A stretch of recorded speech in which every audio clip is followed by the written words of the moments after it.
ফিরবে পাচারের অর্থ, তবে রয়েছে শর্ত। উদ্ধারকৃত অর্থের বিপরীতে দেওয়া হবে 10 ভাগ কমিশন। কাজ করবে যুক্তরাষ্ট্র, কানাডা ও সুইজারল্যান্ডের 3টি প্রভাবশালী প্রতিষ্ঠান। বিস্তারিত প্রতিবেদনে।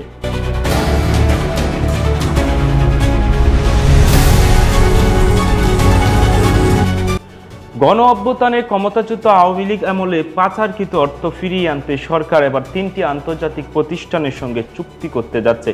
যুক্তরাষ্ট্র, কানাডা ও সুইজারল্যান্ডের ভিত্তিক এসব প্রতিষ্ঠানের সঙ্গে শীঘ্রই এ বিষয়ে প্রয়োজনীয় অফিসিয়াল প্রক্রিয়া চূড়ান্ত হবে।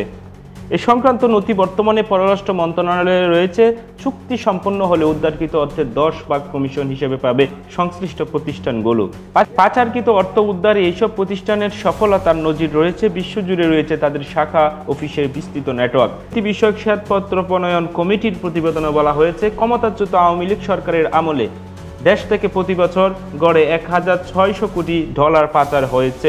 এই হিসাবে দেশ থেকে 15 বছরে পাচার হয়েছে 10 লাখ কোটি টাকা। সূত্র জানায়, যেসব প্রতিষ্ঠান বা এজেন্সি নিয়োগ দেওয়া হচ্ছে তাদের পাচার করা অর্থ উদ্ধারের তত্ত্বে অনুসন্ধান, অস্তিত্ব খুঁজে পাওয়া, সংশ্লিষ্ট দেশের যথাযথ কর্তৃপক্ষের সঙ্গে যোগাযোগ করা এবং প্রয়োজনীয় আইনি লড়াই করার মতো সব ধরনের সামর্থ্য রয়েছে। এছাড়া একই সময়ে একাধিক দেশে কাজ করার যথেষ্ট সক্ষমতাও রয়েছে। ফলে পাচার করা টাকা ফেরাতে এইসব এজেন্সি নিয়োগ দেওয়ায় যুক্তিযুক্ত মনে করছে সরকার। এজন্য চুক্তি হওয়ার পর এজেন্সিগুলোর সঙ্গে সরকারের বিদেশে অবস্থিত দূতাবাস এবং দায়িত্বপ্রাপ্ত কর্মকর্তারা সার্বক্ষণিক যোগাযোগ রাখবেন।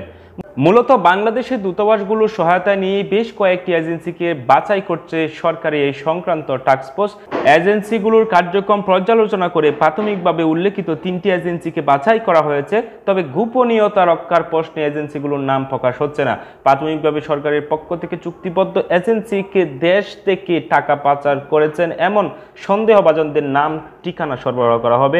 সেখানে তাদের পাসপোর্টের নম্বরও থাকবে। এইসব ব্যক্তি বা প্রতিষ্ঠানের বিষয়ে পাচার করা অর্থ সম্পদের যেসব তথ্য সরকারের কাছে রয়েছে সেগুলো এজেন্সিকে দেওয়া হবে।